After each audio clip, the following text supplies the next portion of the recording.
Durante 30 años, formé parte de la Fuerza Aérea Mexicana, que es la rama del aire de las Fuerzas Armadas de México. Ingresé en 1962, cuando ingresé el secretario de la Defensa Nacional, era el general José Agustino Lachea Avilés. De ahí le siguió Barragán, luego Cuenca, Galván, Arévalo, y cuando me retiré el secretario de la Defensa Nacional, era Antonio Riviello Bazán, que era egresado del heroico Colegio Militar. En 1976 yo estaba asignado a la región aérea del sureste, en la sede de Tuxtla Gutiérrez. Un día que parecía normal, nos llegó la orden de ir a hacer presencia, en una zona que había que resguardar y estudiar. Se trataba de una cueva que ocultaba algo que al día de hoy aún no logro explicar, pero vayamos al inicio. Todo comenzó con 4 niños que llegaron al Hospital General en Comitán. 3 llegaron en estado de coma y 1 llegó a punto del colapso, pero consciente. Lo que el niño contó fue que habían quemado un terreno para poder realizar la siembra, al quedar ya todo el terreno despejado. El niño y sus 5 amigos andaban caminando por el lugar y encontraron una cueva. Esa cueva tenía una abertura muy pequeña, tanto que la única forma en la que ellos pudieron entrar fue a rastras. Ya en el interior de la cueva, si podían caminar con normalidad. El niño decía que adentro de la cueva, tras caminar más de 1 hora, habían encontrado unos sapos y hongos de color rojo. Los niños estaban interactuando con los sapos y con los hongos cuando una persona se les acercó y les dijo que lo mejor para ellos era regresar por donde habían entrado.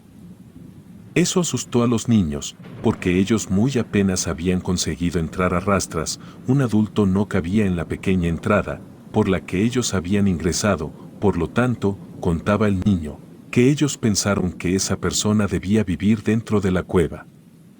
Esa persona los asustó tanto que ellos corrieron de regreso, y que cuando lograron salir, sus 3 amigos habían caído desmayados al suelo en cuestión de segundos. Los otros 2 nunca salieron.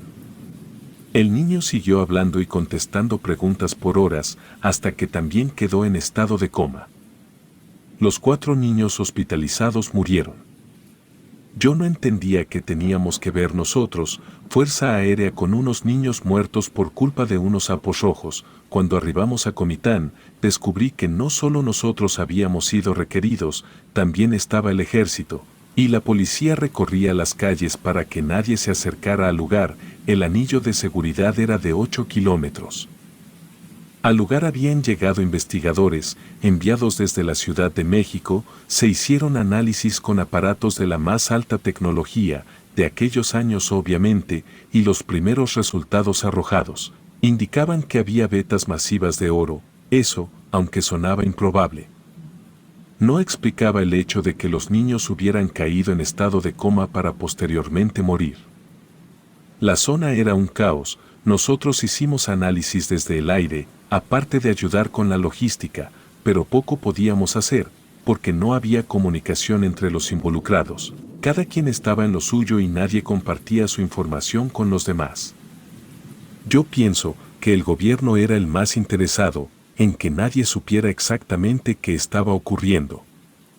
Una de las diferentes cosas que escuché en los muchos días que estuvimos en la zona fue que al parecer dentro de la cueva había un ojo de agua y que el estado de los niños encajaba con otros casos reportados, de gente quedando completamente loca después de entrar en otras cuevas que también tenían en su interior ojos de agua. Entonces, se estaba teorizando que esos ojos de agua podrían tener algo que ver con la muerte de los niños. Algunos de los militares inclusive estaban hablando de brujas, demonios, nahuales y muchas otras criaturas de bajo astral.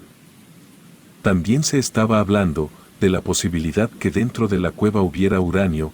De ser el caso, los cuerpos de los niños habrían absorbido demasiada radiación al punto de causarles fiebre. Entonces, cuando salieron de la cueva respiraron aire fresco y sufrieron un choque térmico tan fuerte que los hizo colapsar.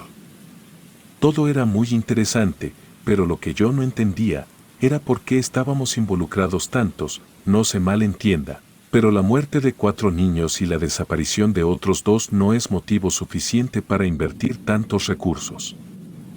Entonces pregunté a mi superior, Él dijo que no podía decirme mucho, que habían varias razones para tanto ajetreo. Una de esas razones era que uno de los niños que habían entrado a la cueva era hijo de un importante militar de la zona. Luego de 9 días se decidió enviar a un equipo de 7 elementos, bajo el mando de un teniente, yo iba incluido. Hicimos la entrada más grande ayudándonos de explosivos, así pudimos ingresar. Recuerdo bien que era de mañana cuando entramos, si bien no pregunté la hora ni la vi en ninguna parte, lo sabía por la posición en la que se encontraba el sol. Nos habían dicho que íbamos a avanzar durante al menos 3 horas, que llegaríamos más allá del punto al que los niños habían llegado, porque, por los análisis que se habían realizado, se sabía que la profundidad de la cueva era considerable, además de que tenía una tendencia hacia el descenso, 1 metro hacia abajo por cada 9 metros hacia adentro. Aproximadamente.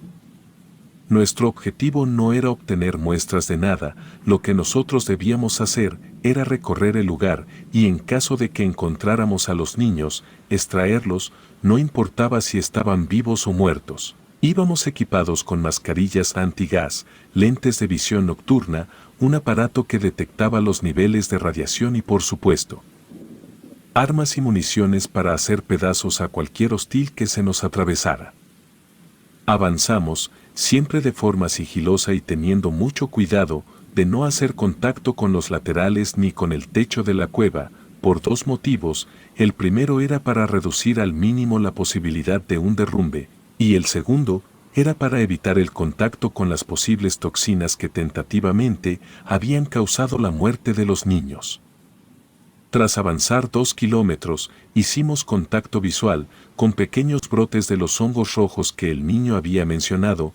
Luego de avanzar otro kilómetro más, ya encontramos zonas cubiertas de esos hongos, y en esas zonas había sapos del mismo color, al parecer era su hábitat. Cuando avanzamos hasta los 5 kilómetros de profundidad, nos percatamos que en los bordes de la cueva había pictogramas, dibujos con una antigüedad obviamente desconocida. Los dibujos, a mi pobre entender, ya que no soy ni historiador y mucho menos antropólogo, pero al menos para mí, esas representaciones grabadas en la piedra contaban una historia. Primero les voy a describir los dibujos, y el resto lo dejo a su interpretación. Se mostraba un firmamento vacío, 9 estrellas cayendo hacia 9 cerros o montañas, una gigantesca serpiente con una cola en forma de corona de 9 puntas, 9 personas alrededor de la gran serpiente, y 9 cerros o montañas, en cuya cima había un animal diferente en cada una. Había muchos otros dibujos, símbolos y demás, que por cierto, es importante destacar que todos esos pictogramas tenían un estilo bastante similar al de los mayas. Ahora, para mí, la historia que se está contando es que 9 dioses bajaron a la tierra, o tal vez fueron expulsados del cielo como castigo, cual sea que haya sido la razón. Al llegar a la tierra tuvieron que enfrentarse a un monstruo muy poderoso en forma de serpiente, y al vencerlo, se dividieron el poder entre los 9, y para no enfrentarse entre ellos, cada uno eligió un cerro para gobernar. Muy posiblemente mi interpretación no sea del todo exacta, inclusive existe la posibilidad de que yo esté equivocado. Todos estábamos impresionados por lo que podíamos ver. Queríamos seguir explorando esa área de los dibujos, pero el teniente nos ordenó seguir avanzando. Al llegar a los 8 kilómetros de profundidad, luego de poco más de 2 horas de haber ingresado, tuvimos que detenernos, porque la persona encargada de manejar el aparato, que detectaba la radiación, dijo que ya estábamos en el límite antes de que el ambiente se tornara peligroso para nosotros. Sin avanzar ni un solo centímetro más, utilizamos las linternas para observar todo lo que teníamos a nuestro alrededor. Como todos estábamos en completo silencio, alcanzamos a escuchar, muy tenuemente, el fluir de un líquido, agua de seguro, lo que confirmaba que en el interior de esa cueva, más profundo de lo que podíamos avanzar, había un cuerpo de agua de una dimensión que no podíamos determinar. El teniente nos ordenó regresar y salimos de la cueva. No encontramos a los niños, ni un tenis ni nada que nos indicara que hubieran estado ahí alguna vez, ni ellos ni el señor que se supone que los había asustado. Llegamos a la conclusión que los dos niños que se perdieron, al no tener luz porque se separaron del grupo, de alguna forma corrieron más hacia el interior de la cueva, y se perdieron en algún punto, nunca lo sabremos. Ya estando afuera, y después de que el teniente emitiera su reporte, se ordenó dinamitar la entrada de la cueva, luego el ejército, especialistas, policías y nosotros, cada quien regresó de donde había llegado. Yo nunca supe la verdad de por qué el gobierno movió a tanta gente para investigar una cueva en la que no había nada. Relato escrito y adaptado por Ramiro Contreras.